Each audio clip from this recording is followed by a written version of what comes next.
un attimo. Abbiamo qui Raffaele Padrone, segretario generale dell'UGL Polizia Sicurezza in Friuli Venezia Giulia. Quando noi parliamo di dare l'esempio, Padrone, io mi riferisco a tutti noi.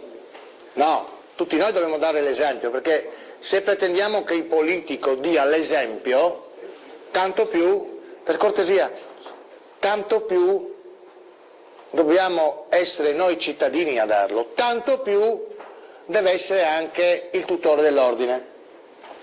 E allora quando a me arriva questa lettera che mi dice: caro direttore, le invio una foto scattata da me al Giro d'Italia e con precisione, e dice dove, ma io non lo dico per ovvi motivi. Si parla tanto di sicurezza stradale, ma poi alla fine guardi lei e commenti. Ecco, dammi questa foto.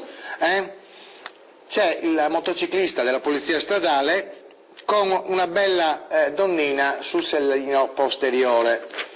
Potrebbe essere un giudice, non lo so, ma lei nota qualcosa in quella donnina? Manca il casco. Manca il casco. L'occhio da poliziotto c'era ancora. Un motociclista della polizia stradale per ben 2 volte, ha portato a spasso questa ragazza, bellissima dice lui, poi fa un commentino: se fosse stata non bella. Cosa ne pensa lei di questa foto? L'ho tenuta in serbo perché per 2 sabati lei non ha potuto venire, ovviamente, quindi cosa ne pensa?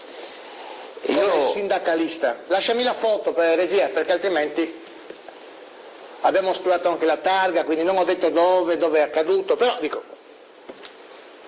Io dico una cosa molto... Senza togliere nulla, chapeau alla polizia stradale, Io non so perché è accaduto questo, però...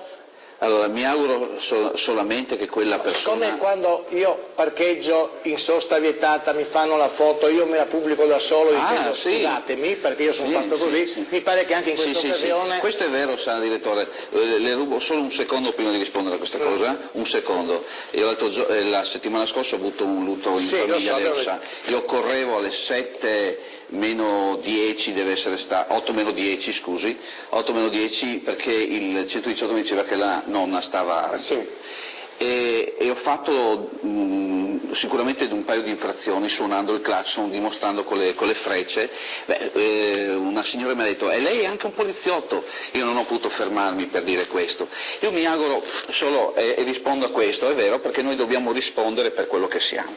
Io mi auguro solamente che questa persona che era lì dietro alla motocicletta del collega sia veramente, come diceva lei, comunque una persona che doveva in qualsiasi maniera però è passata 2 volte. Però guardi, il collega, lei fa bene a non dire dove, magari se me lo può dire fuori onda, perché guardi, io non posso rispondere delle persone che... io non voglio rispondere, non nel senso che non voglio rispondere qui, non voglio rispondere di questi esempi, io non voglio questi esempi, perché se sono qua dal 2009 con lei a parlare di sicurezza, a garantire ai miei colleghi quello che sono i loro diritti, quelli non sono i loro diritti. Ma io, ha capito? Guardi, Questo Raffaele, mi arrabbio con lei, mi arrabbio per i cittadini. Io ho fatto vedere questa foto per dire che tutti siamo capaci a puntare il dito nei confronti dei politici che non danno un buon esempio. Allora io dico, tu sei un poliziotto della cosiddetta stradale. Se io vado via in moto senza casco, non solo mi punisci, ma mi togli anche... Ti sequestro la motocicletta, non capisco perché con la ragazzaina, bellissima donna, non me ne può fregare di meno, manca il casco. No, manca assolutamente il casco, perché anche se fosse stata un giudice o un appartenente alla polizia, perché guarda, una volta, visto che manca un secondo, una volta a Napoli c'erano i cosiddetti falchi, ci sono ancora, no? Bene, per adeguarsi a quel posto e a quel periodo non utilizzavano il casco. Da oggi i delinquenti non hanno il casco, la polizia sì.